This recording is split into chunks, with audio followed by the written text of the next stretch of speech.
about where it's at. And then once that one opens up, you can close the browser. What again? So go ahead and close the browser. I hope Tom Wolf comes because I have a bunch of complaints on him. Right, just, yeah, you can either close the On tab. their snow plowing after Yeah. And then on click 27, they drove it down here at 27. Well, it's all in people's yards and in the field. Not good. They didn't.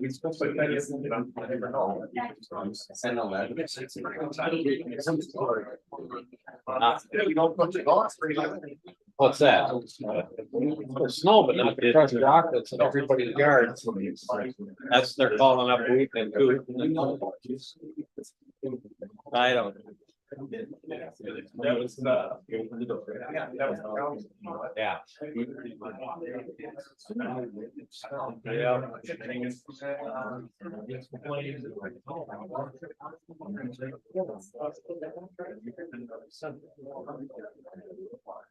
I'm thinking after, once I'm gonna what? Oh, I can help. Yeah. Oh, I know. Long as I'm standing, it's when I'm sitting and I get up. Oh my God.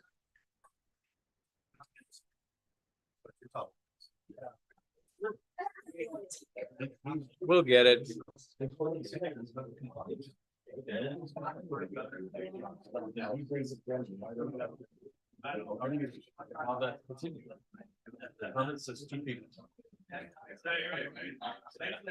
Wait, what do we got?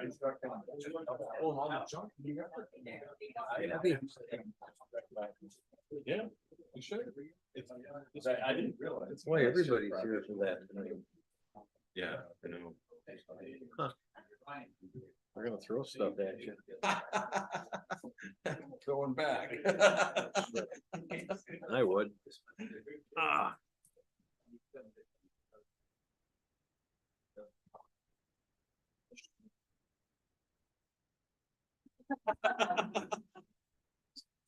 Like a little noise, everybody gets quiet all of a sudden. Like. Yeah. You start to feel the gavel. Yeah. After like Jeff, I chewed on 2 developers for having stuff dumped on the road over in the Lakes development. Yeah. Or 2 builders. Yep. They said, Yeah. going back through about 5:30 tonight, and if it isn't off the road, they said it'll be down Shot Big Tony. Also your trailer. The guy, Right. Where are we supposed to put it? I said, in the guy's yard. Or take it with you. Yep. So nothing was there, that was all gone.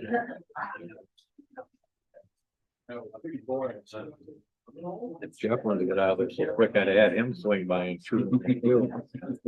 Yeah. Anyhow. Yeah. All right, 6 o'clock. Let's bring the November 6th city council meeting to order by standing the pledge of allegiance. Pledge allegiance to the flag of the United States of America and to the republic for which it stands, one nation, under God, indivisible, with liberty and justice for all. Thank you, everybody, for joining us for the Monday, November 6th, 2023 Credit River City Council meeting. We will begin by approving or amending the agenda. First change, item 7.1, resolution 2023-31 regarding the comprehensive plan amendment from urban expansion reserve to commercial is going to be removed from tonight's agenda as the applicant's representative is unable to make it here today and ask for that to be moved to a later agenda. So we're going to slide that one over to November 20th. Wow. No, we're going to approve the agenda changes all at once. Anybody else have any other changes? Both 3.4 and 3.5 out of consent. Okay, 3.4 will become 7.6. And 3.5 will be 7.7.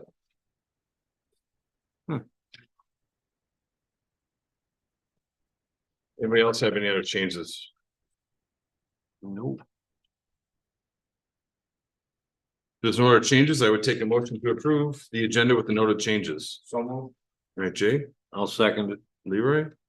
So I've got a motion and a second to approve the agenda with the 3 changes. All in favor, say aye. Hi. Anybody opposed? Hearing none, motion passes. Sheriff's report, Deputy Strack, good evening, welcome back. I'm glad to see you remember where we were. It's been since May. There's 4 full pages of my busy activity. Just kidding. Anything that stands out for you guys? I know there's a couple. Nothing super major, a couple medicals. There's a bunch of juvenile stuff in there. That was one traffic stop that had a bunch of juveniles with alcohol. Oh. So there's like 4 or 5 ICRs on that one, but we're getting a lot of alarms lately. And then just recently over, obviously, deer hunting, we had 6 or 7 conservation calls. So you'll see that next month. You probably got 15 to 20 conservation calls. There is a lot of deers running around. We're getting at least 5 to 10 car deer crashes a night throughout the county. So just kind of keep your eyes open, especially this area, because they're being pushed out by developments. So yeah, 4 full pages. Any questions on anything on there? Oh, sorry, Bill, go ahead. What are the hours of the deputies today? What hours do they? So, and it's Monday through Thursday, it's 7:30 to 5:30. When it's Thursday through Sunday, Thursdays we have 2 of us on, we work. The hours are 10 a.m. to 8 p.m. That was this year. I don't know if it's gonna change for next year. I'm not assigned to Credit River for next year. I think they were looking at a little bit of a change because there's some missed calls in the morning too, so. So there's 115 this month, if I counted right, and is that only the 2 deputies, or is that the off shift sheriff? That's the only 2 signed contract deputies. Okay, Um, so we have more activity than. Oh, yeah. requested. What about Oh, this yeah. report? Yeah. And is there a way to get a full report? That the whole city, because it's only a picture of it. And how, Hold the button down. He's smarter than this. There you go. There we go. Those days for me. I do believe the report is a complete picture, or it Well, is more than just when our deputies are on there, because there's stuff happening in the middle of the night, which are being covered by not our deputies. so the report is only assigned deputies. Because it's the way what happens is in our system, we have custom attributes. So anytime the assigned deputy is working or filled by another deputy in that contract time, they're doing a custom attribute of Credit River call. If it's a call at night, the county deputies are not doing a custom attribute. So there's calls that are outside of these 4 pages, whether it's traffic calls, because they're not custom attributed for that assigned time slot of the deputy. that confused me totally. From 6 p.m. to midnight, we had 29 calls, and those were the hours, well, there's So, but there is one, like, I'm just looking at it now, there was an alarm on October 4th at 0:23. We would have to Okay, verify and talk to the person who's pulling the reports and what they're providing in here, because there are 24-hour, items happening within 24 hours. So I don't know that it's necessarily just the, our custom desk deputies during our hours. So At least we'll I verify. was, when I was informed, it was, the reason we're doing custom attribute in our calls is so that they can track Mhm. what Yeah. time are those Yeah. assigned deputies. Obviously, yes, you got 8 o'clock calls. Could it be that the contracted deputy took off that day and the filled spot is actually a night deputy that got filled in because we had 3 or 4 more deputies on that day? Could be. I don't know. I can't give you the correct answer because I don't know what they're pulling for the reports. Yeah, and we'd have to check with the sheriff's department, that Mhm. all the reports I've been seeing have calls that are coming in 24 hours a day. So, Would there be a way to get that information? I think. Oh, it's yeah. important. yes, get that and that's information that as we look at the contracting and look at all that stuff, we've already talked to them about doing that, so Yeah. as we. I think it'd be Forward, important but- also to know, the times that are not our particular contract. Well, and these 4 pages are only service calls. So it's not self-initiated traffic stop, self-initiated, I find the garbage can in the road. Mhm. It's a service call, so all of these went straight to our dispatch and then get dispatched to a deputy. So like if I were to say like I ran 20 traffic stops today, those would not be on here. So, Okay, so the proactive stuff. Enforcement is probably not showing up in these 4 pages. Well, that's good to know too, because 115 for 2 deputies averages out, if you use 8 hours a day, 5 days a week, it averages out to only be like 2.7 actions a day per Mhm. deputy. That just doesn't seem like a lot. I mean, you could. You're, From someone that doesn't understand. Yeah, It and you're- doesn't seem like a lot. it's not a lot. But you're a city that doesn't have any business. It's all residential. Mhm. So like today, and Leroy saw me, my 1 call was probably a 4-hour call. Okay. And I'm still not done with it, because there's a ton of follow-up. So I also had 4 other calls today. So there's days where you'll get 8 calls and then a day that you don't get any calls. Those are the days that you're running the residential, you're doing the traffic. So that's what I'm saying, like the proactive stuff, like you can't track me driving through the cities and waving at people and being that scene. Mhm. Well, I know there's value in that. Yeah, you can't track that because we don't create those ICRs Mhm. and just put ran Monterey Avenue, ran, I try to make every single development. If we get a email complaint like, hey, we haven't seen you, we hit that heavy. Yeah, So now you can get all kinds of emails. bother me. Do we charge for the alarms if there's just like alarm goes off? You have no ordinance of charging them. Do other cities charge for that? Because if it's getting out of line or it's getting out of hand, Usually not the law enforcement side of it. just fire. It's usually fire side that they set up, like you have 2 or 3 and then they start charging. Savage does if your alarm goes off. I know at least the business ones, they do. Yeah. Yeah. Okay, Any other calls on the reports? Or any other calls, any other questions? council members, you good? Just, there's a lot of, this time of the year, a lot of construction stuff being dumped on the roads. Maybe chew them out. If I can catch them? Yeah, Even like specifically like at new home sites? yeah, landscape rock, all kinds of crap. I stopped at 2 of them. today. Oh, from the actual build, like the dirt and the mud and Yeah, They Leaving stage their materials. your farmlands from the fields. no, the farmland stuff doesn't count. No, it's It's like the, building materials. I think dirt is dirt.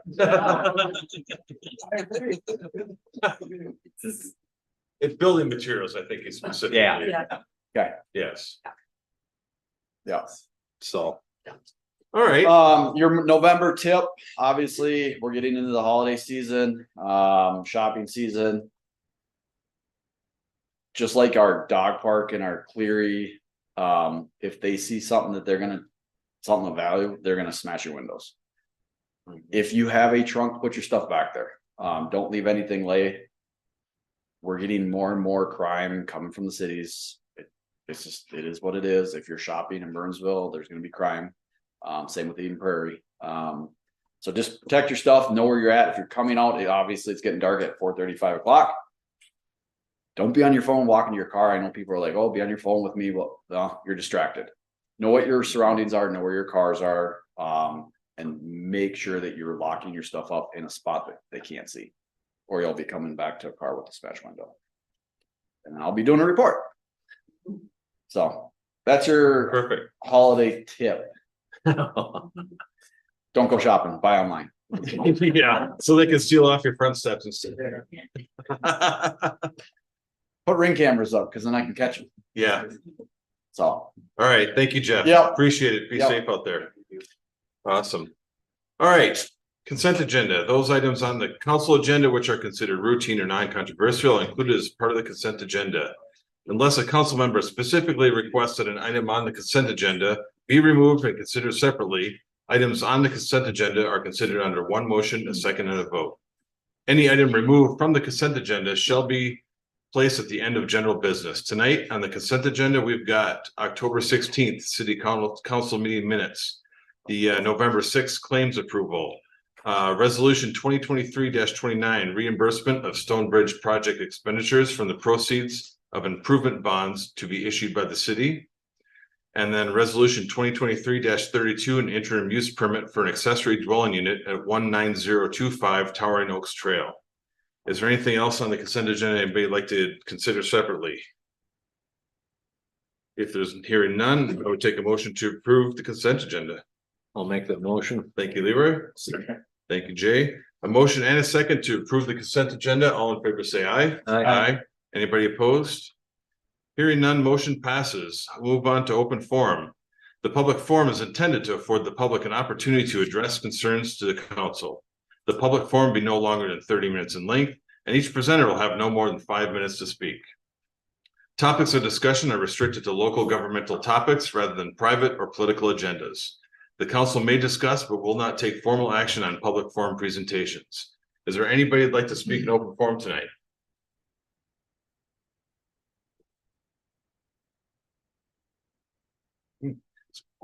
Just about to say open forum closed. You stood up just in time.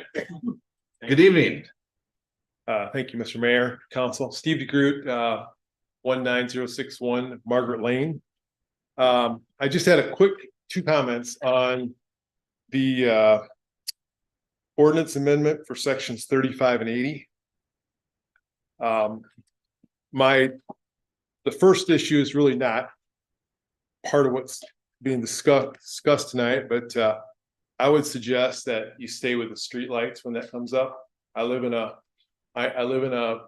in Gray Fox. I love that the streetlights are there. I know that, you know, there's supposedly people don't like them, whatever, but when you don't have sidewalks and people are walking on the street, I think it's a good thing to keep those in. And I know there was some discussion.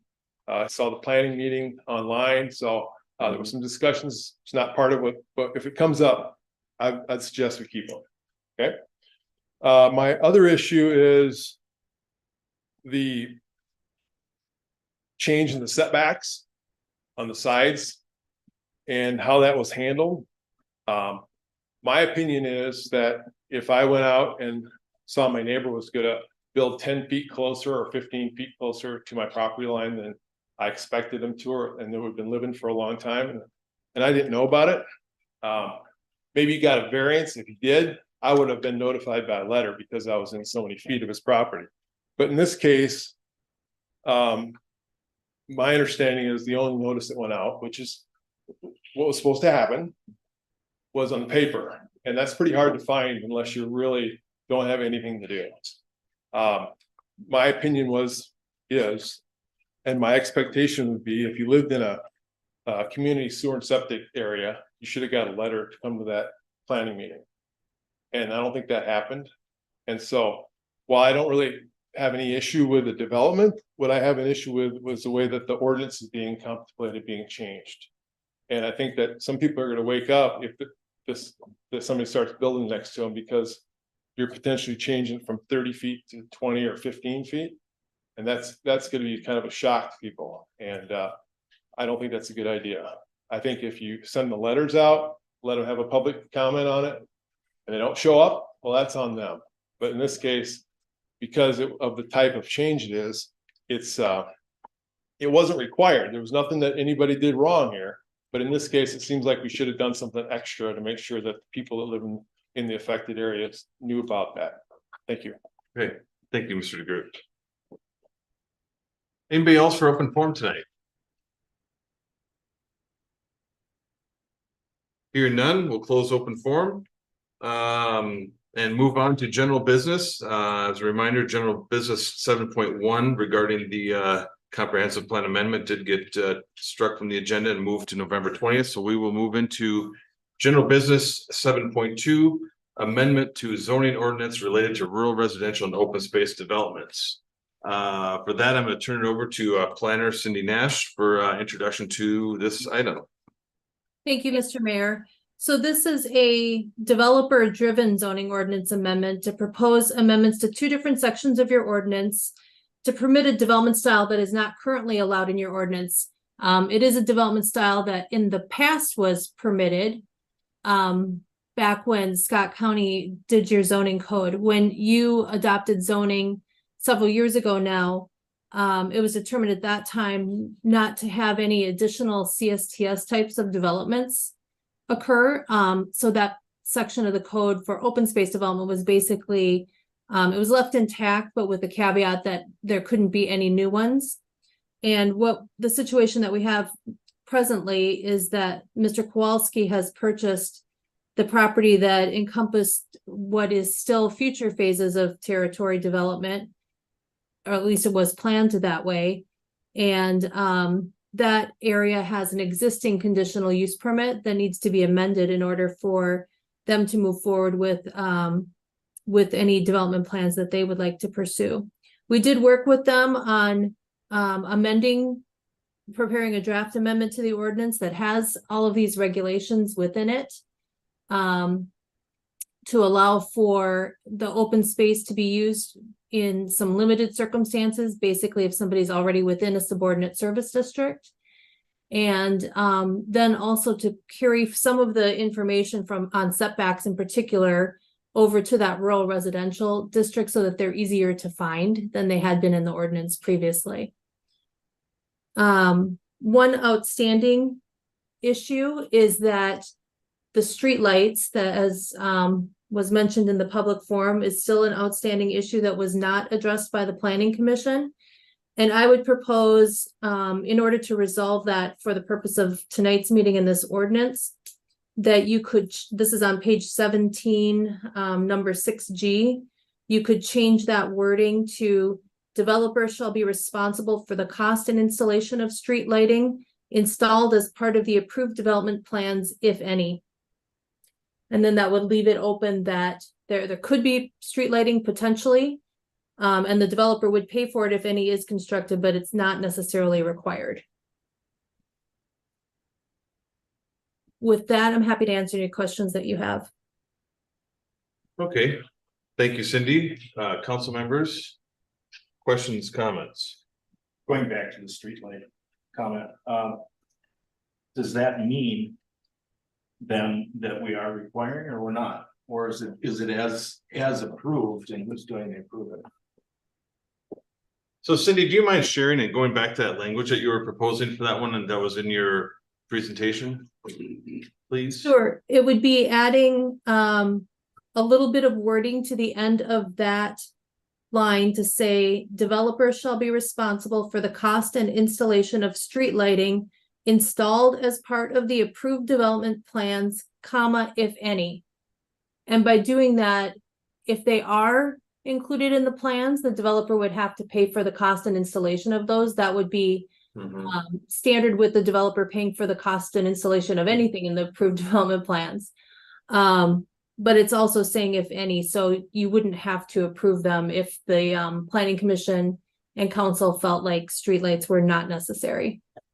Right, and then that also had additional language and we would add maybe that the HOA would then be responsible for those streetlights, or would that be as determined by development? I think that's something you could address in the course of a development agreement. That may not be an HOA. Right, and I guess that's the point of whether or not we want to decide as a blanket today. Streetlights, yes or no, optional, and then if they are approved, where does the long-term maintenance and cost of operation go, right? Yeah. I mean, my thoughts on it are that you don't always need a street light, but there are a lot of places where streetlights don't exist on certain intersections and things where it can become very dark and dangerous. And so to just arbitrarily say that we won't have any, you know, where we might be mixing pedestrians, or we might have a sidewalk or a crossing or something like that. I think we should leave that for a case by case basis to look at it. And even if that is, if there isn't an HOA, maybe determine how it gets paid for. You know, either through how the development is approved. Mhm. Yeah, I think, you know, I would agree that, you know, development by development, whether or not, you know, it's proposed, it's up to the developer, the proposal. You know, I think the struggle we might have, we don't pay for any streetlights operation today, so, Right. you know. We don't want to, I wouldn't want to. Mhm. but still, you know, there's a possibility that the streetlight might be needed. Might be needed at an intersection near a park. You know, it's pretty dark right now, 4:30. Yeah, I think we need to leave it open, the possibility of them being there. I think we don't want to say yes or no either way today, right? I mean, just make it the open language. I think that Cindy proposal is good. Yeah. Yeah. Okay.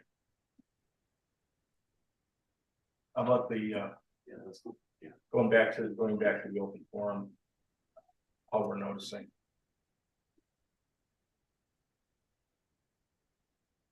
Technically, there was no properties that were impacted by the public hearing, so therefore there was no notices. I don't think that were required to send out to people. We were just talking about the ordinance. Mhm. And I don't know. Mr. Ennis? The notice requirements for this, there were no direct notice requirements for notifying any property owners, so it's the standard notice provisions of publishing the notice of the public hearing and what's going on. And then we had the proposed ordinance and everything on the website and all the information there. And those are the requirements, and those requirements were met in this situation. Mhm. And proper neighbors aren't gonna know if someone wants to, now that setbacks new, so they're gonna build something. Yeah. They're not gonna know that at all. I mean, they won't get a notice until they see the construction going on. Correct, and what you see and why, as we looked at this and we addressed the setbacks with the developer here, as we're looking at this amendment. Is as you look at territories, you know, we saw that there is, even though the ordinance and what we carried over from Scott County did have the, I think the 30-foot setback, you know, requirements on the side yards. What you see on reality is there is a very big mixture of them, and not with variances that have approved them. So there has been an application of where some properties are at 30 and some are at different. So that's not been how it's been applied, and why or what. I know Cindy has talked about this and she can speak to it, but she's not found it within any development agreement or anything else. Why and how that's been done over time with territories. So we kind of looked at that and said this gives us, you know, some different levels of looking at it and kind of setting something in stone and putting it down and writing. Correct, and to piggyback a little bit on what the city administrator has said, your current ordinance in the rural residential district related to the side yard setbacks has these first two parts, A and B. Not including this part here that says served by ISTS. So what it has right now is 30 feet on lots containing 2 or more acres, but on lots of record less than 2 acres, 15 feet. Already in your ordinance. And there are situations especially in territory where despite that the Scott County ordinance before didn't provide for reduced side yard setbacks, there are certainly a number of lots that through the planning process back then, on the development plans themselves showed reduced setbacks of about 15 feet. However, those reduced setbacks were not done as part of a PUD or embedded into any type of condition, so they're really difficult to find or know that they even exist.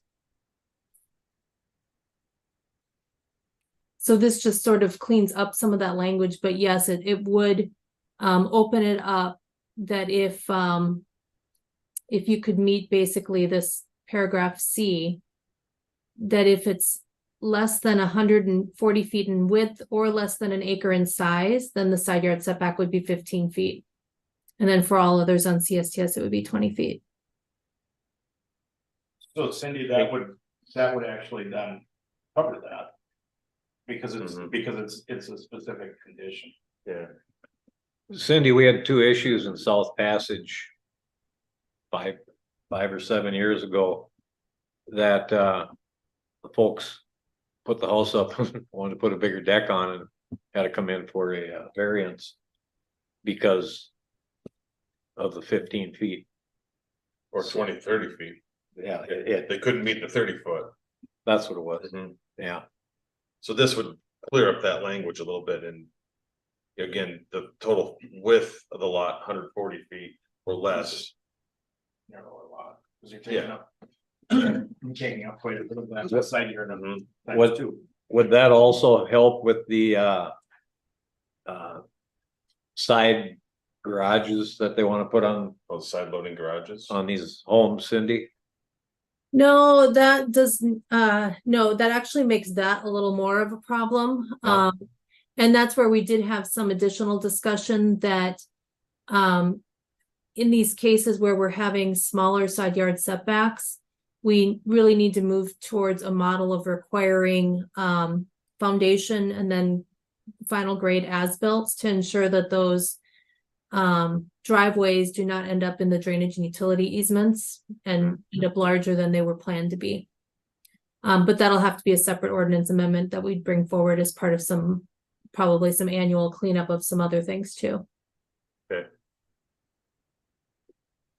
And in meeting with Mr. Kowalski and Doug Peach as part of this process, they both concurred that that would be an appropriate thing to do to address that issue. Okay. Any other questions or comments?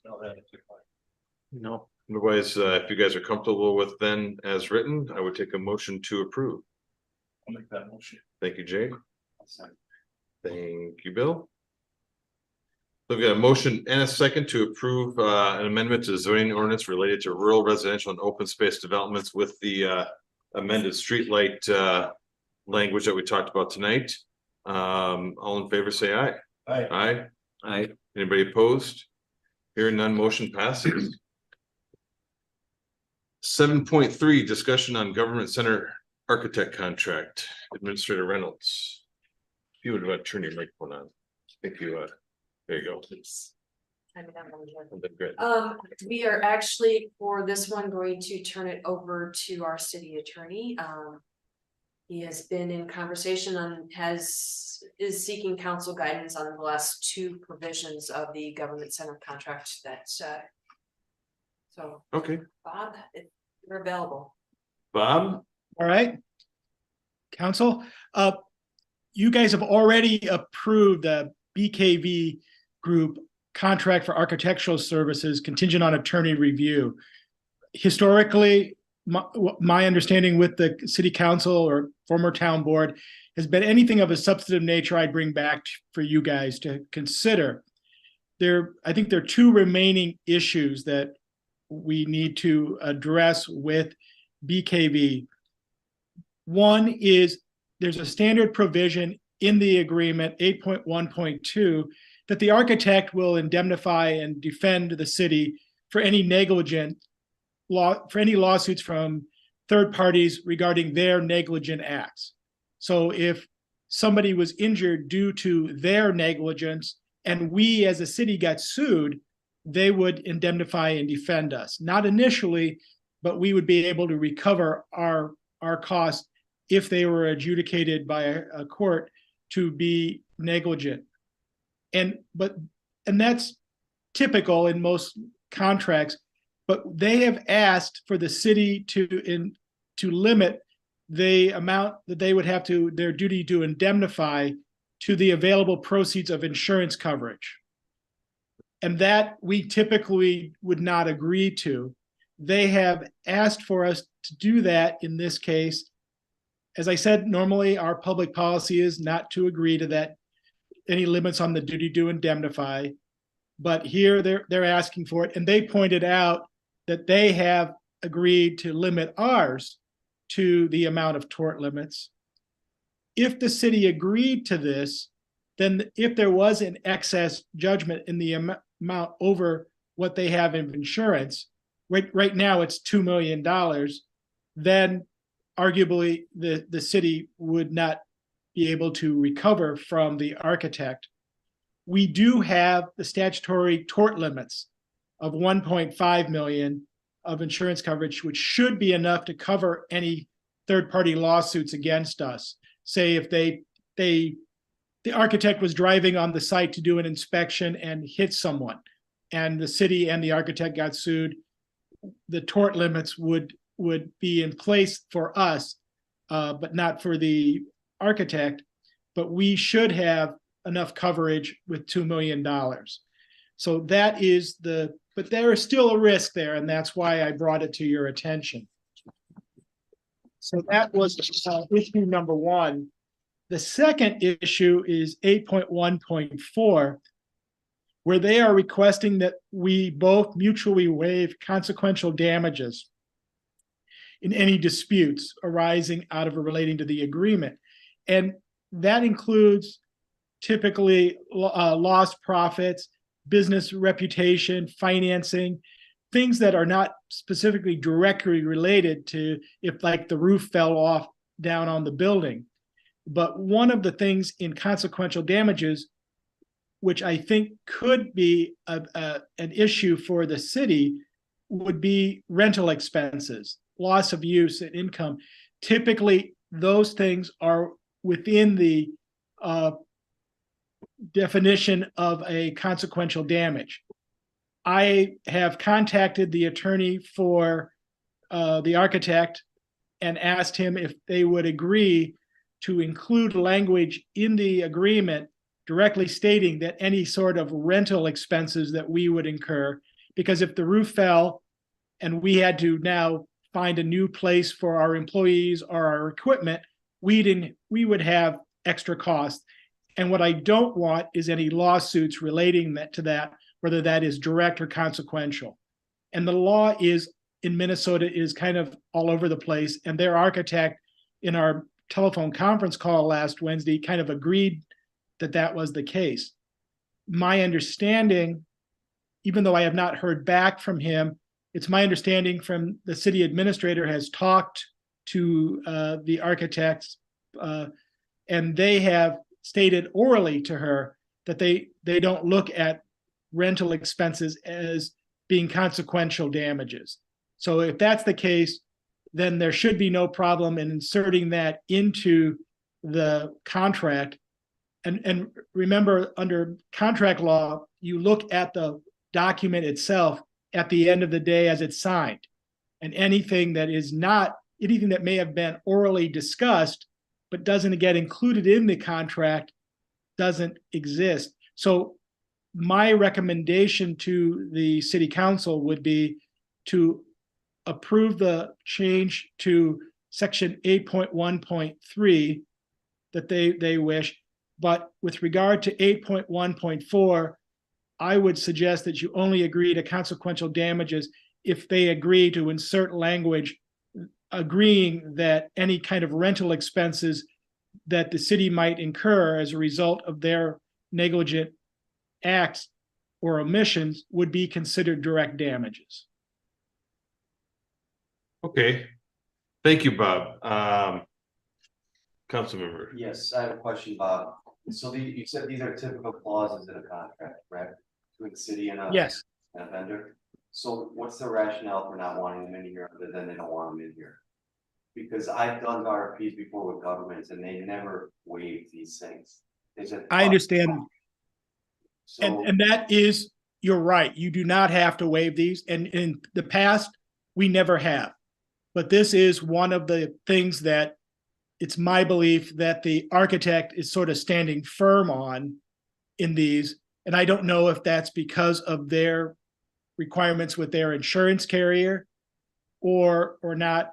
They are concerned about consequential damages. And there have been recent lawsuits where architects have been held accountable for these types of damages. And that's why they're trying to limit it. You don't have to agree to this. In the past, we have never agreed to these types of provisions, but that may result in the architect not agreeing to enter into the contract. And did they win an RFP with this language? And now they're coming back and saying, well, we don't like these two things.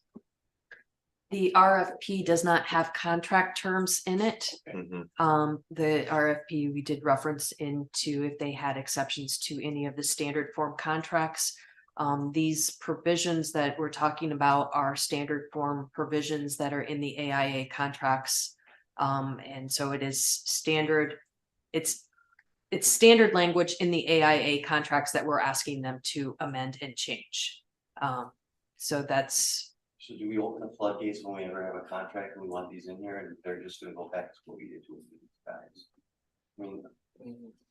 No, No. I think my suggestion is we just stay with an unaltered AIA. Any of these changes in the provisions in there would be alterations to the standard form AIA contract that Councilor Satterbach is familiar with and has operated with in the past, but so what we're asking them to do is to amend the standard form contract to include these items.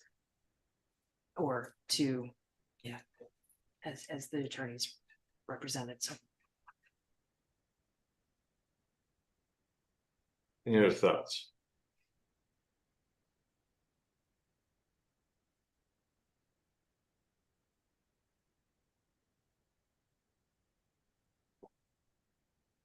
I don't think we need to forgo it. Yeah, I don't either. No. Yeah, I don't wanna lose them either, but. It's not. I don't know, if making these changes will lose them. And the first one makes sense, you know, If they the do liability, good jobs, well, but. That's Sometimes the people piece, wanna a get rid of lot of this something contract because they stuff didn't is, pay it. a lot of the contract stuff is based upon risk, right? It's where does your risk lie and where do you lay the risk on the city and our insurance?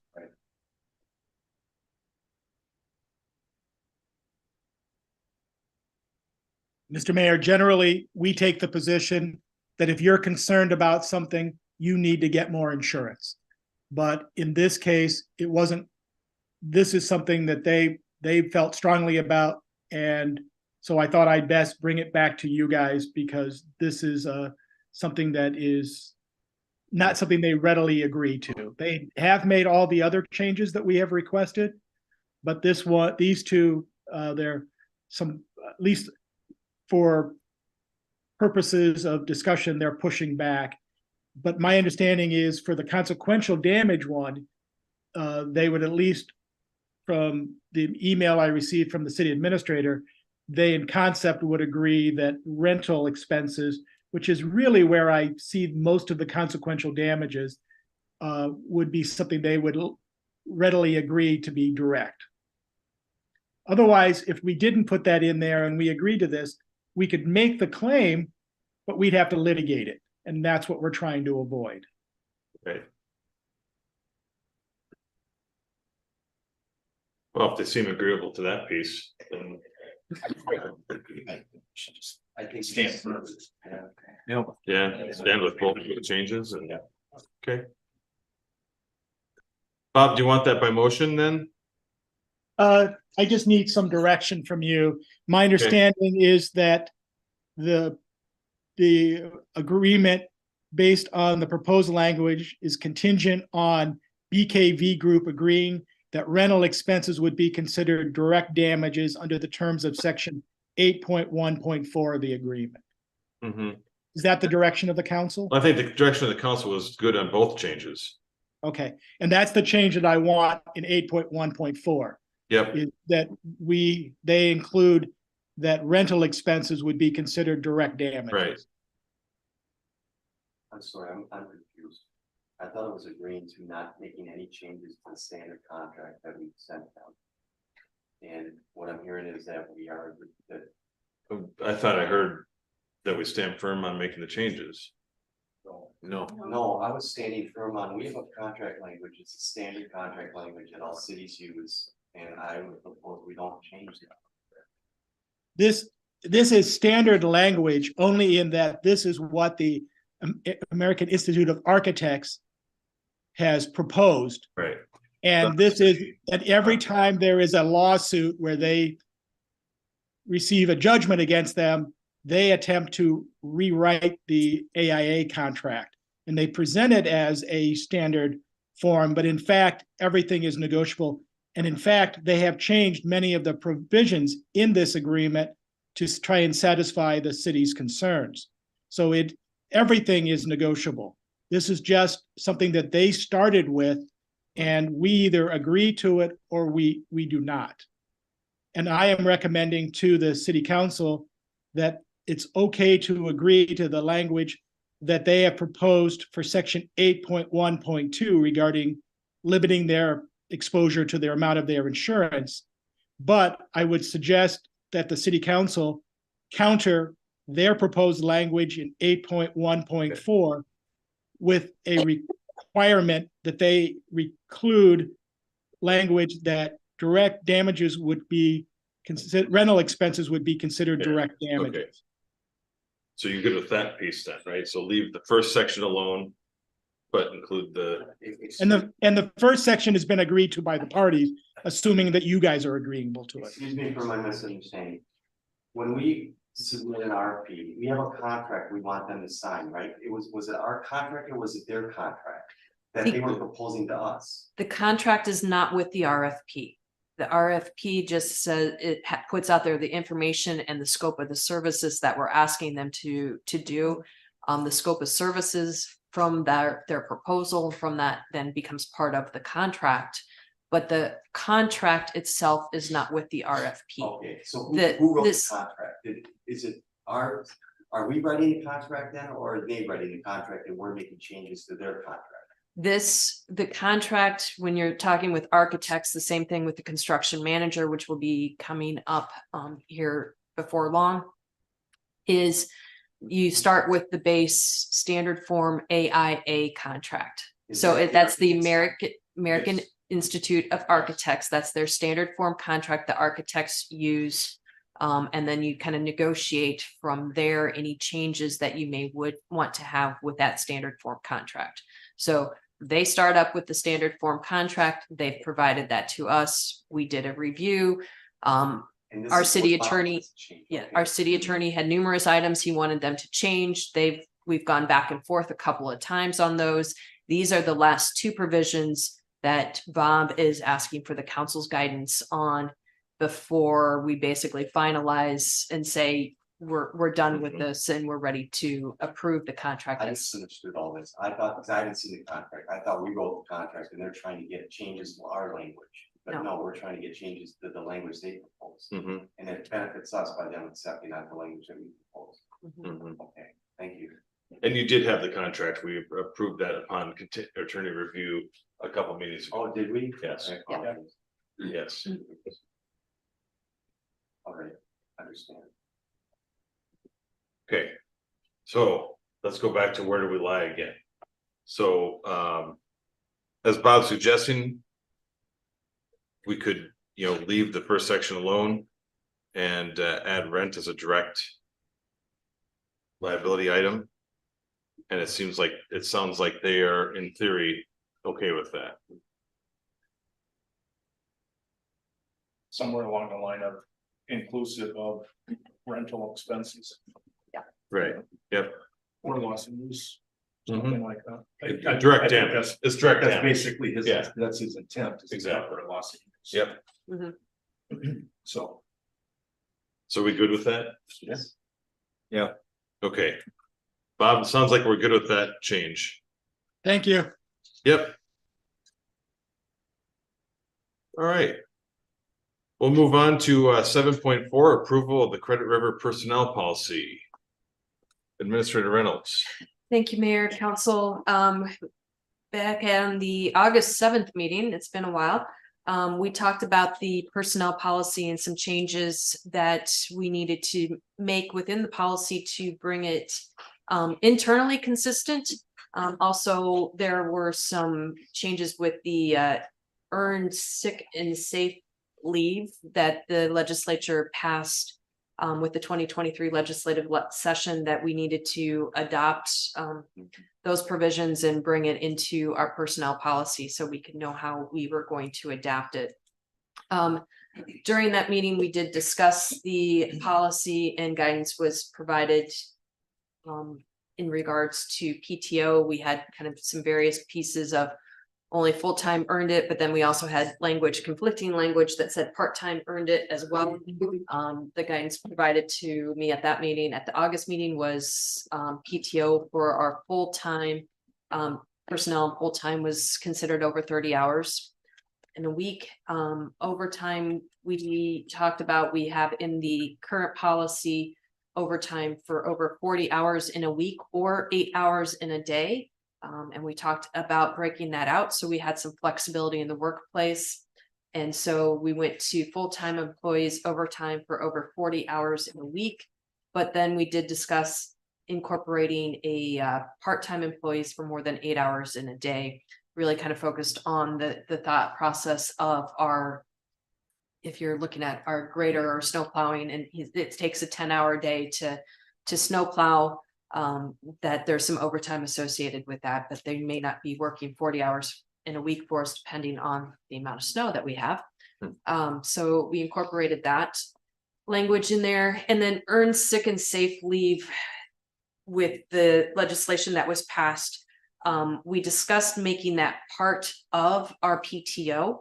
So for full-time employees, ESS leave, earned sick and safe leave would become, there's 48 hours in a year for earned sick and safe leave.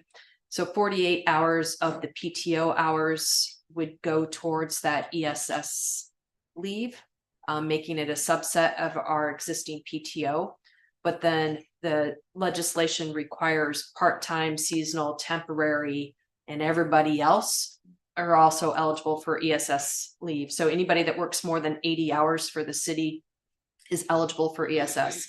So what we did was incorporate the ESS as a portion of the PTO for full-time employees, but then have in their provisions for the remainder of the employees, part-time, seasonal, temporary, to have them covered under ESS as well. So there's a new provision, new section in there for that. Other change, FMLA current policy that was adopted says that we follow the League of Minnesota City policy for FMLA. I'm not really sure what the League of Minnesota Cities policy is. They do have a model policy, but there's multiple options in the model policy for how you want to implement the FMLA as a community. So what I've done is change that language to say we follow our FMLA policy as adopted, and then next agenda item is a new FMLA policy for the city of Credit River. And then there's some miscellaneous other changes within the document, which are based off of legislative changes, things that were passed with the legislative cycle in 2023. So you had a red line copy, so you could try and see where all those changes were at, but then I gave you a clean copy so you could actually read the document and see, but I'm happy to answer any questions that you may have. Okay, council members, thoughts or questions?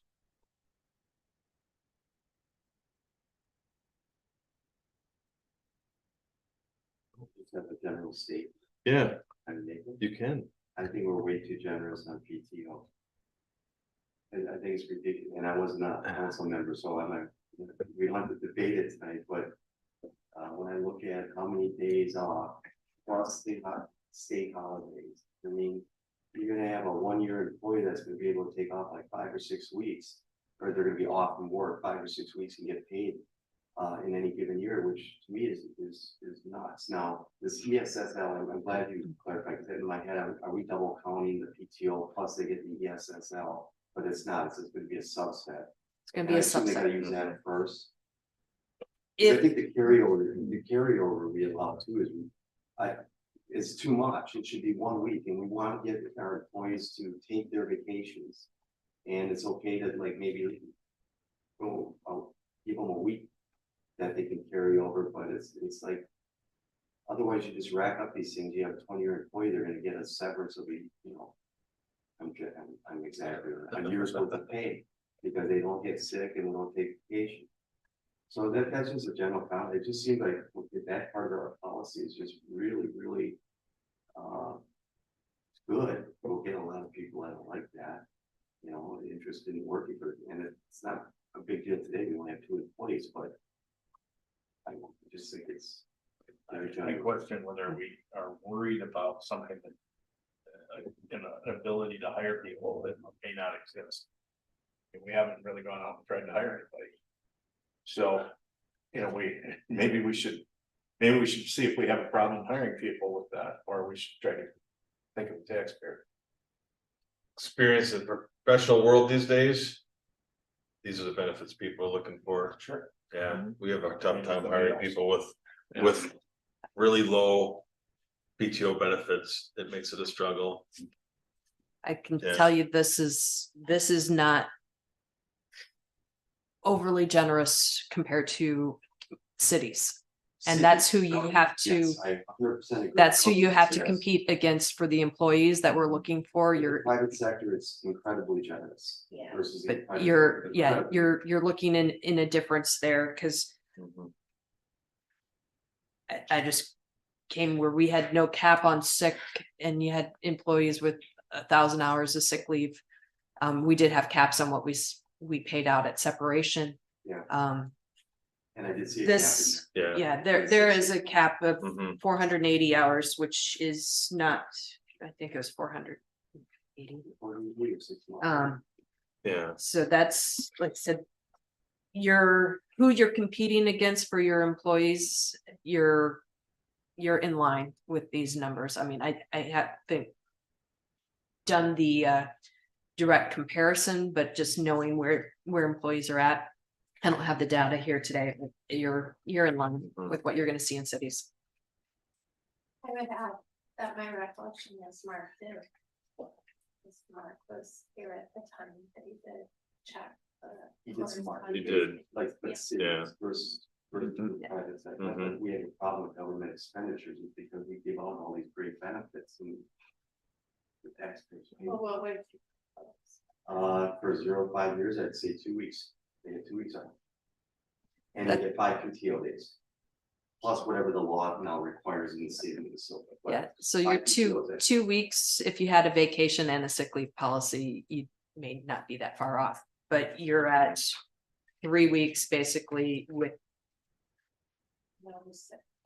this. Right, and it's all that's looped into one. because it's all looped into one. Right, there's no difference between sick and PTO, it's all one, right, so you use it, again, because what happens with sick time? Yeah. People use it as PTO, but it's unexpected. Mhm.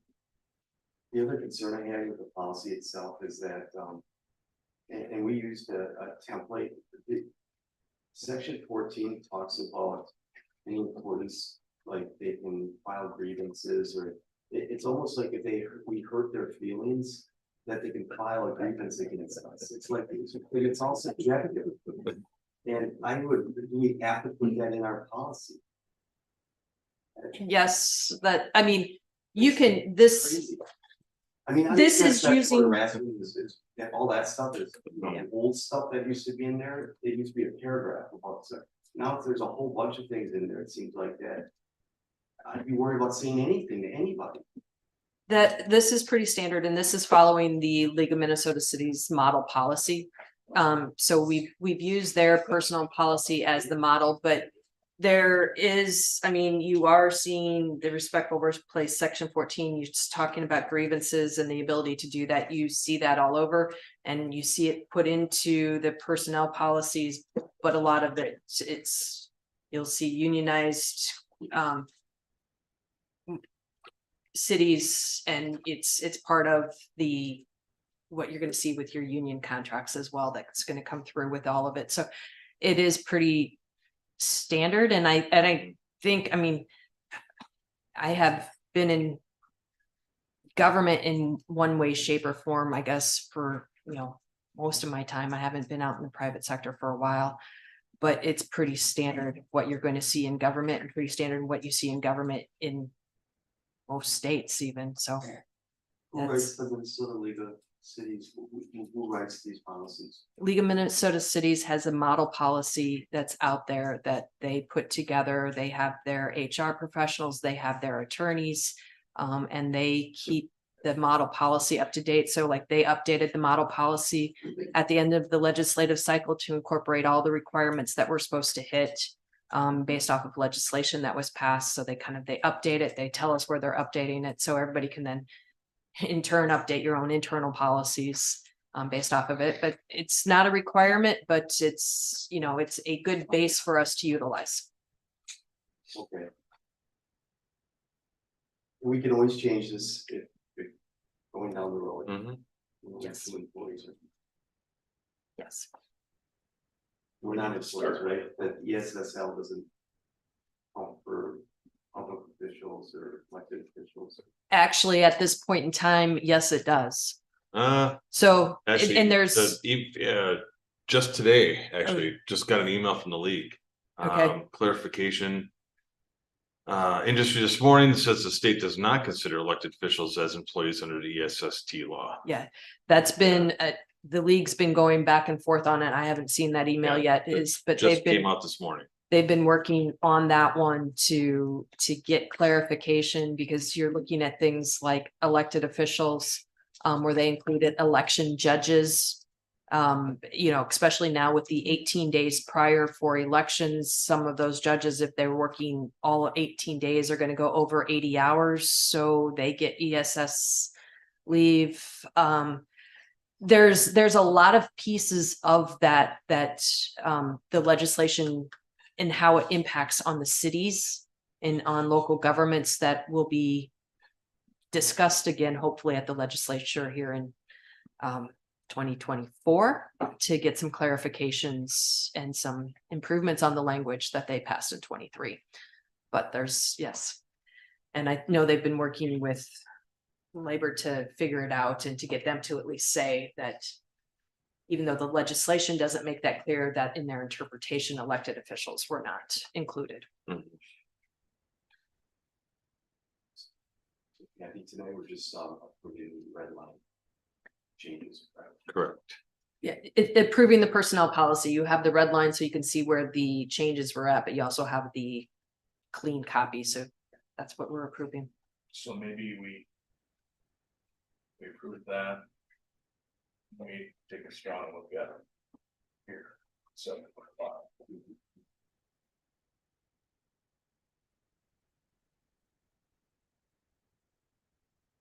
All right, any other thoughts or questions? Otherwise, take a motion to approve changes.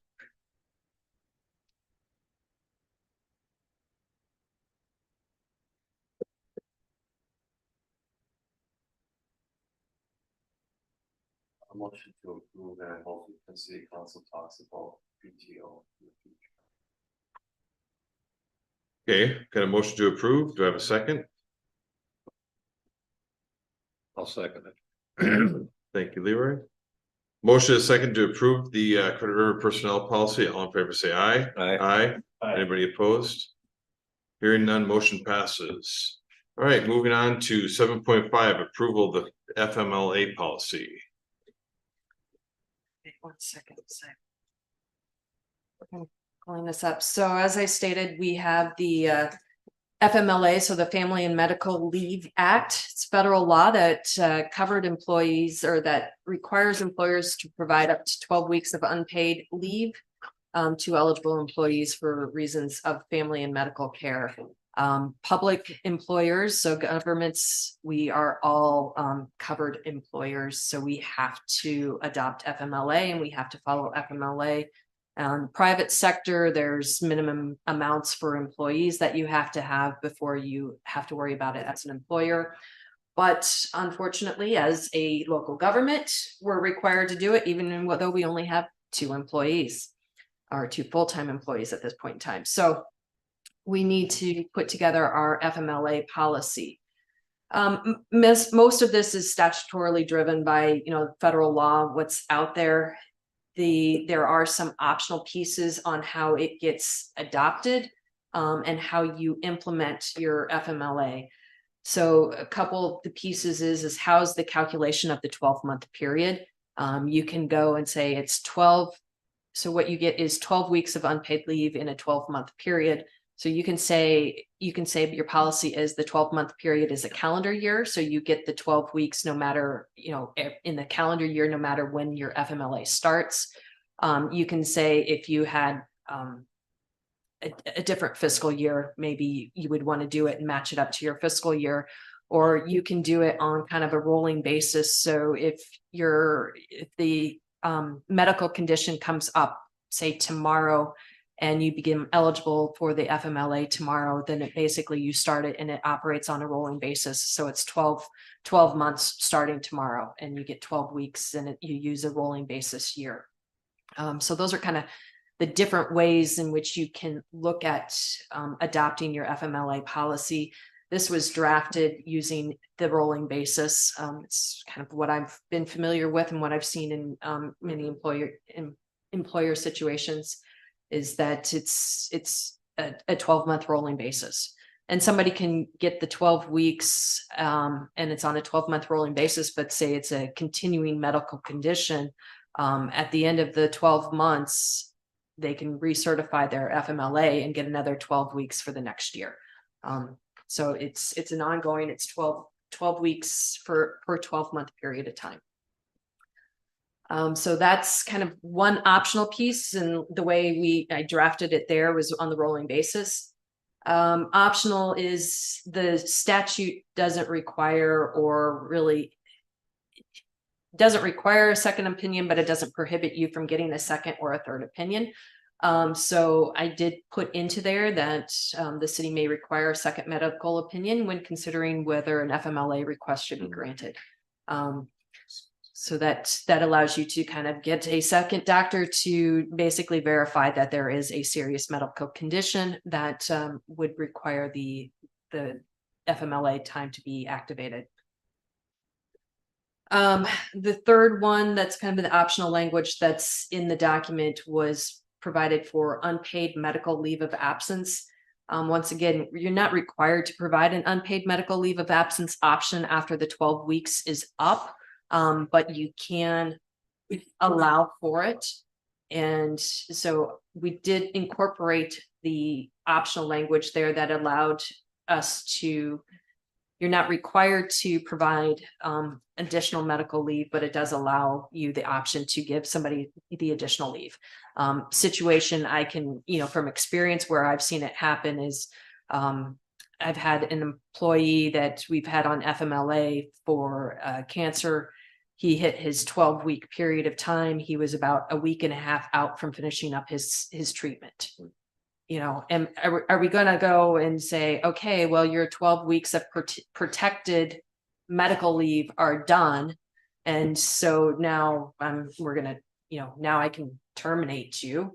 You're no longer federally protected, by your job's no longer protected, or does it make the most sense to just continue to give them an unpaid leave to get through the next, week and a half of their treatment to hopefully bring them back? So I incorporated the language in there. My recommendation would be to do it, because there are situations where sometimes some of those things just happen.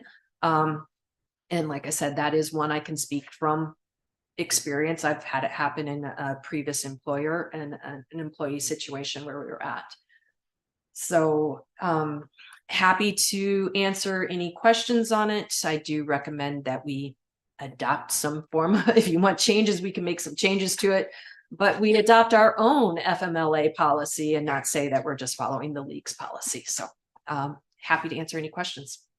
Okay, council members, questions, comments? No, that makes sense as long as it's discretionary.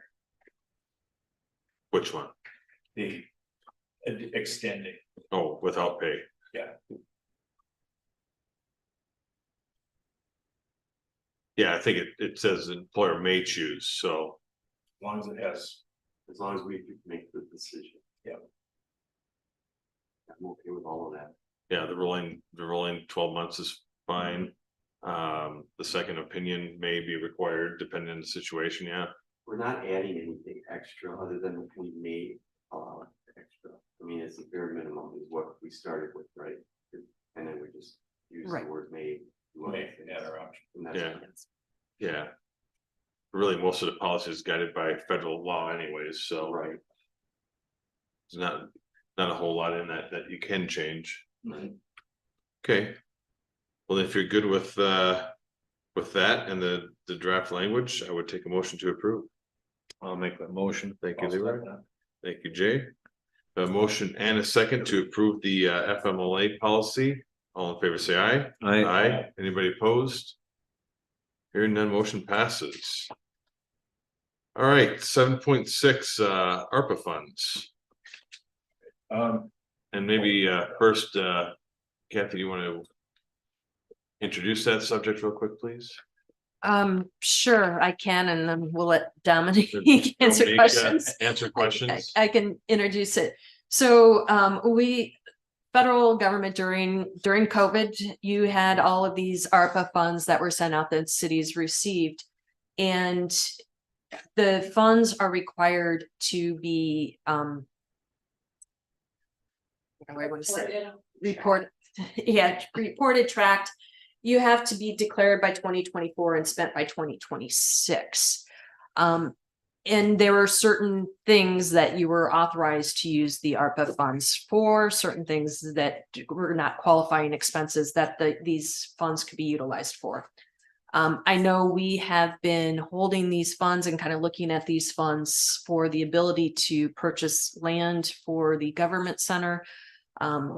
And what we're doing tonight and what this resolution is for tonight is basically taking the funds and applying them to our general fund. When ARPA funds originally came out, you could not use them basically as reimbursements for general fund.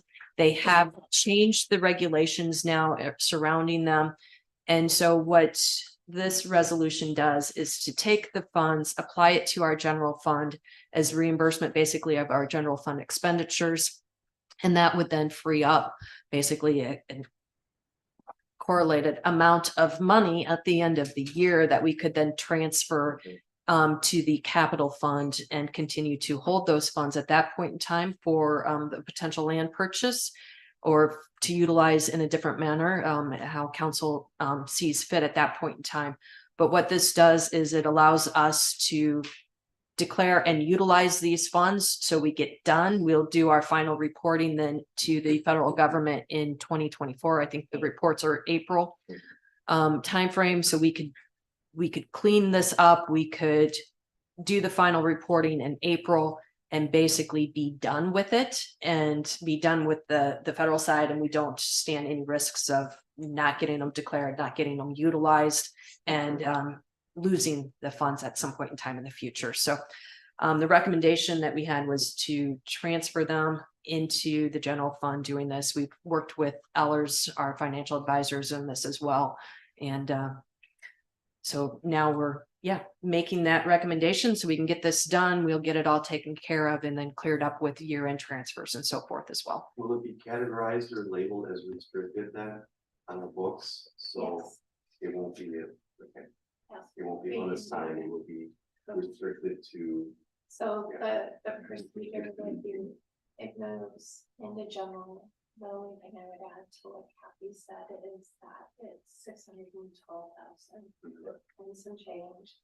And it would go into general, and at the end of the year, there would be another resolution to move that in.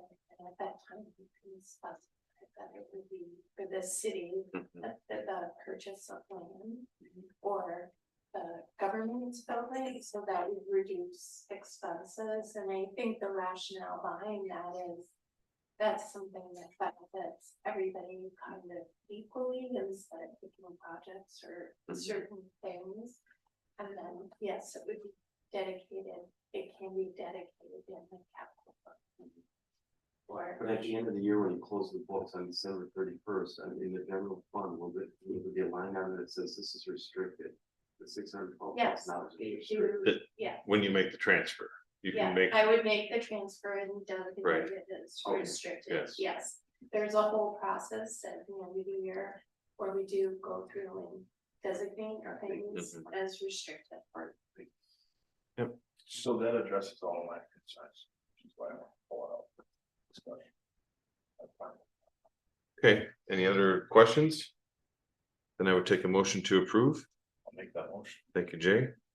I'll second it. Thank you, Leroy. Got a motion and a second to let's see, original resolution, approved resolution 2023-30, transferring the ARPA funds into the general fund. All in favor, say aye. Aye.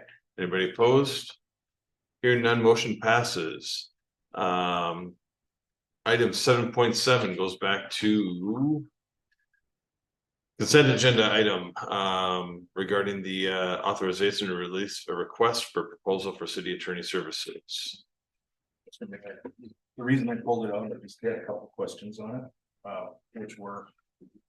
I'm curious to know how we're going to advertise for this RFP or how we're reaching out for it. So why don't we start by first allowing the administrator, let's introduce the subject so everybody knows what we're asking questions about, if you don't mind, Jay. Fine. Appreciate that, thank you. All right, thank you, Mayor, Council. This item was the authorization to release the request for proposals, RFP for city attorney services.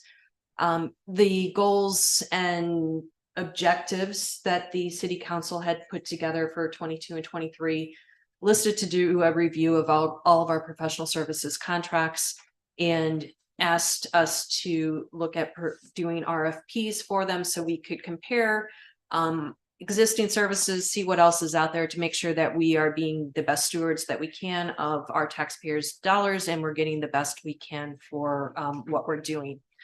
So in that regards, we've kind of started putting some of these together, started pulling all that together. So the city attorney services was what I pulled together first. And looking at this one, so we have the request for proposals. This is for city attorney. Looking at the civil side, not the prosecution side, that is with the Scott County, takes care of the prosecution side for us on the criminal side. So this is civil city attorney services. How do we propose it? Kind of getting to your point here, Councilor Satterbeck. This would be one that I would send out to our existing city attorney.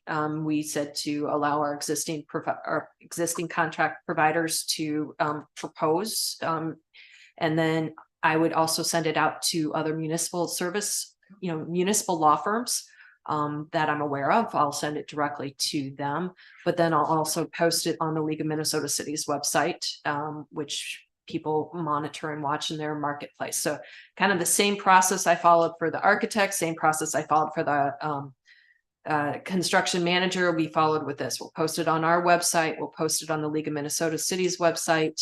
We'll send it when it's released to our city attorney and to some law firms that I know of that do municipal law, just to make sure that they see it and get it in front of them as well for possible consideration.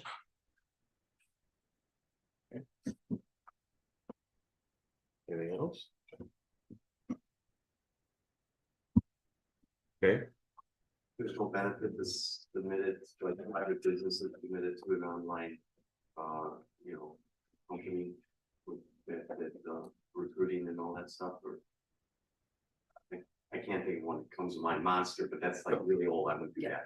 But Oh, like job? Yeah, Like job whatever they are, boards? not a job board, yeah, just like, we don't post it on any of those. The League of Minnesota Cities has a marketplace page where cities post all of our RFPs and stuff out there. Those people that are looking to do businesses with local governments, which is who we want somebody who does business with local governments and the local government experience.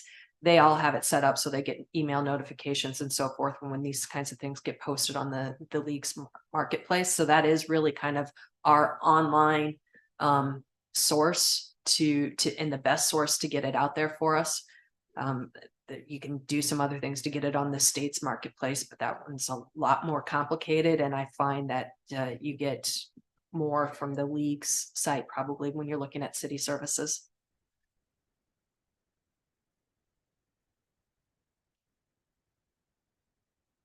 Any other thoughts or questions? Make a motion to approve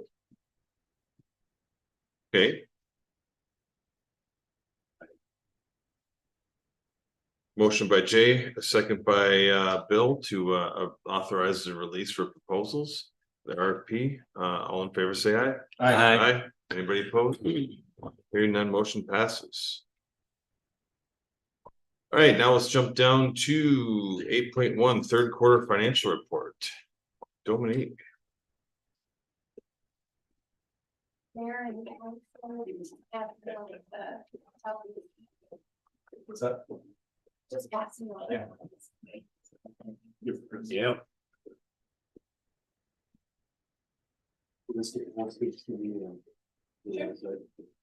You need one, Kathy?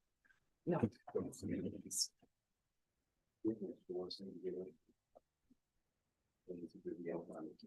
No, It's not up on my screen. it's not up. Mayor and city council, I added a couple pages this time around. So, the first page, bank, reconciliation through September 30, so you can see the current balances in checking and savings. I would say there's an overall decrease because our, income or our levy only comes twice a year. So this is very normal that we would have more expenses than money coming in. I would highlight that the interest earned was 5.29% year to date through September, which is phenomenal. So the next page, we focus on the general first, which is our largest fund. And this is nothing new on the revenue, like we have about 34% remaining. So our budget for revenue is 2,125,756. And the actuals we have to date are 1.4. So we have about 70%, 34 remaining, but our next levy payout is in December. So, and then again, I highlight the interest. The current is over 5%. And then I highlight also licenses and permits. The majority of that revenue is permit related. We are, again, I just mentioned that the MSA allotment's about $8,000 in total, less than what we had planned.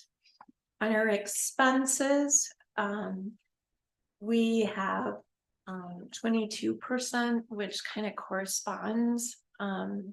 We're roughly 3/4 through, so we're good. We do know that on the administration recruiting expenses, we had a timing thing, but that will be covered elsewhere. We anticipate the Markley project spend to be less. And then I wanted to highlight again that the council okayed the trail cost share with the county, and that was not in the budget. Overall, I anticipate we will be within budget, maybe not quite exactly on the lines, but in total. And the road and bridge fund, we are 42% remaining in spend, and the big thing there is we have not gotten the seal coat invoice, so I keep asking for it, so it'll show up. And then I did want to highlight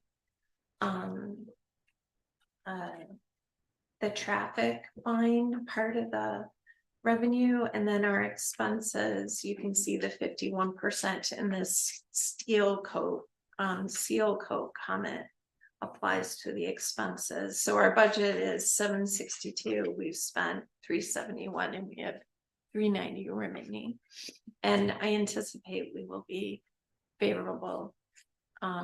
Though we do have, I don't have an 8 ball, a crystal 8 ball, but the only variable there would be if we have a lot of snow. So Mother Nature could put a whammy on change, it, Bill. but we have about 40,000 left in the With budget El for Nino, it's warmer winter than normal. type stuff, so that could Precipitates will change my change. 8 ball prediction. But Markley, I think we have probably around 40,000 of favorability. And then the culverts, we have invoices, seal coat and culverts. We have invoices that are coming. So I think it's interesting just to see what the deputies are bringing in from their ticketing. So it's 7,408 so far year to date. And that money is dedicated to road type things. We've used it for traffic. Before we go off this page, do you want to Sure. ask questions at the end? Sure, yeah, go ahead. Are you worried about licenses and permits being, there's about 123,000 left to hit the budget, but we're done pretty much. The activity declines in the fourth quarter, doesn't it? You think spring and summer, where we get most of it? Traditionally, like we're seeing, we're not, well, Kathy will have the report, but we have a lot of activity. Like a lot of roofs and sidings, like the smaller type items. I think it'll be okay, if my crystal ball, I think we might be just slightly upside down.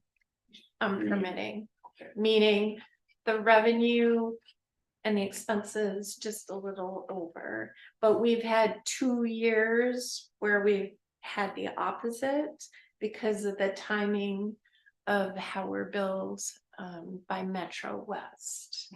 So I think it'll be very like either on or slightly up or slightly down is what I'm saying. What my heart of hearts is. So I don't know if my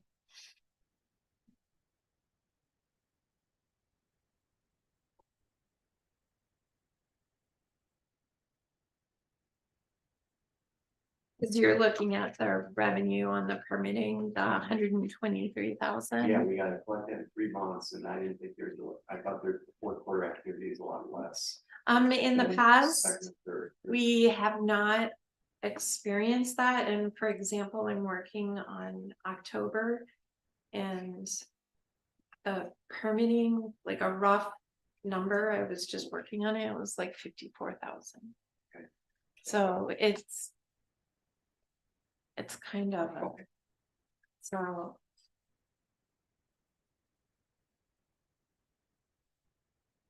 Okay, so the next page. So special funds, really no changes from last time, but the special funds again are the park and the turn lane. And in both of those cases, they're not gonna happen. And then the revenues, the actual month amounts are 65, I think. We just got a development agreement that came through in October, so I think we will hit the 13,000. And then the debt funds, basically, that those funds come in with the levy, and that's a good percent. It's usually 50%, 55%, and then 45%, the split between your June levy payment and your December levy payment. And there technically is a third one that we accrue for that comes in January. So, and expenses are tracking there. And then the capital funds. So on revenue, you'll get the levy piece that comes in December, which is roughly around 45%. And then your expenditures on the capital funds, the culvert projects, I think are going to get pushed off to next year. So that is not going to be happening. I did add the CSTS this time. So revenue they're tracking. Expenditures are tracking. The first one, Monterey Heights, the expenditures you approved last meeting, the 411,000 payment, which was basically the materials. So the bulk of that is through, it is through, so you'll see that in the next report. Territory is tracking, they're all kind of on the revenue side, that 16-17% remaining, which is representative of, it's a little better. And then expenses are tracking. The one that looks weird is the Monterey because of the project that I mentioned, and then Stonebridge. The expenditures are tracking as well, and the revenue. And then the very last page is the fund balance. So this gives you by fund the balances. And this does not tie out obviously to the bank because of checks that haven't been cashed. So, any question?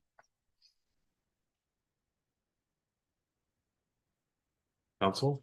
No, great job. No, good, yeah. Do you have this data from last year, so you can add 2 more columns, or either a month or 2 more? Just comparing the budget remaining last year at this time, so we can see, like, it's hard to say whether the 48% for property taxes budget remaining revenue is that track like it is every year. Yes, it is, but I Certain could lines, so add that it. was might be a tough line because that's one that It might get you a get them little 2 times a year, busy. right? And the property tax revenue, Just all, I just use that as an Right. example. yeah, Because that would answer my question about the 123 on the licenses and permits. Oh, whether it's- There's Oh, the 27 timing. the timing, So there's 27% left, and I could probably just give you a supplemental. I'm just thinking it might get a little busy, but maybe, it won't for me, because then you have enough. yeah, well, you're a CFO. CFO in disguise. So all the stuff you just presented, you don't have any concerns. We should be close to our, and I'm not asking for a forecast, but we should be close to our revenues, we should be close to our expenditures, and we're going to be the ones either. Yep. That's, yes. Okay. Great. And will this come quarterly then? Going forward? Yes, that's the goal, and if with Compass, if we can get the dashboard and working through tie-outs with them, we might even be able to do it monthly. That would be a tool for me to be able to generate this. This is a little cumbersome because it's still manual. So that's okay, but if Compass pans out like I'm hoping, it might even be monthly, but I'm not gonna promise that until I get the bugs worked out with Compass. So. okay. Thank you, Dominique. Permit report, Kathy. Right, I have this one, I can share. Look it down one there, so it's a lot to see up there, but I can get it all on the screen. Just kind of updating for the month of October, what we had 64 applications come in overarching for our building permits. And then on the issued side, we got 8 issued for the major building permits, 50 minor building permits issued. For a total of 58 that were issued during the month. So we're looking at 519 applications year to date, 415 building permits that have been issued. New construction, we didn't get any new homes, so that number remains 13 with the major permit valuation listed there. And then looking at permit fees, so as you note, the total permit fees here at the 470s varies a little bit from what Dominique has in her report. And the key is this is just pulling a gross number out of CitizenServe. Dominique's is a little bit more intelligent as she's separating out some of the escrows and putting it into different buckets, so. That's why you don't. And You it's see, October, This is Yeah. one more Yep. month. so, so she's got the $325 $22,000 different. and I've got the 470, so you look in, this is the October report, so you've got another month, and then you've got some escrow numbers that Citizen Serve throws in here together. With where I'm pulling the fees out of, so you got a little bit of a variation there, but it all tracks out the same once we get it into the financial system, with where she's at, so. But that's just kind of the update on where we're at. You can see it, numbers went down from where they were in August and September, but we're still tracking at the third highest month of the year for applications in October, so. So Alright. that what we have is your question. a Well, little it bit. does, but I'm worried that in like November, December, it'll be closer to January. February. It would be much easier just to maybe highlight a financial snapshot on the permitting and show it by month. Instead of incorporating like prior year and that kind of stuff. So maybe I'll work on that a little bit in my script. All right, any questions on permitting? Council members? No? Do you have any action? I have one. Okay. One thing to add here. Leroy, what do you got? They got Franciscan Retreat, Jay's neighborhood. There is a culvert. Needs to be cleaned out and it could be shot. Cross culvert on the road. Set one up on the way to that. Yeah, down the road from you, yeah. So, unless you wanna take care of it. Shovel it up. Take a long shovel. I got one. But you use it. No, I was gonna get Goliath out there and suck it out and we'll see what we got. Probably a big rust bucket, but Just, I don't Probably. know anything that's come out of that for a long time. so. Yeah.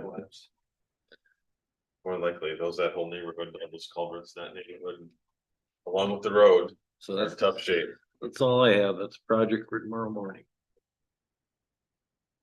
Okay, anybody have anything else? None, I would take a motion to adjourn. Thank you, Bill. Second. Thank you, Jay. Motion and a second to adjourn, all in favor, say aye. Aye. Anybody opposed? Hearing none, motion passes. Thank you, everybody. Have a great evening. You can have a great time. Want a super phone? You got it. Kathy, if you would just end the Zoom, the big red button down, very bottom right. Yep.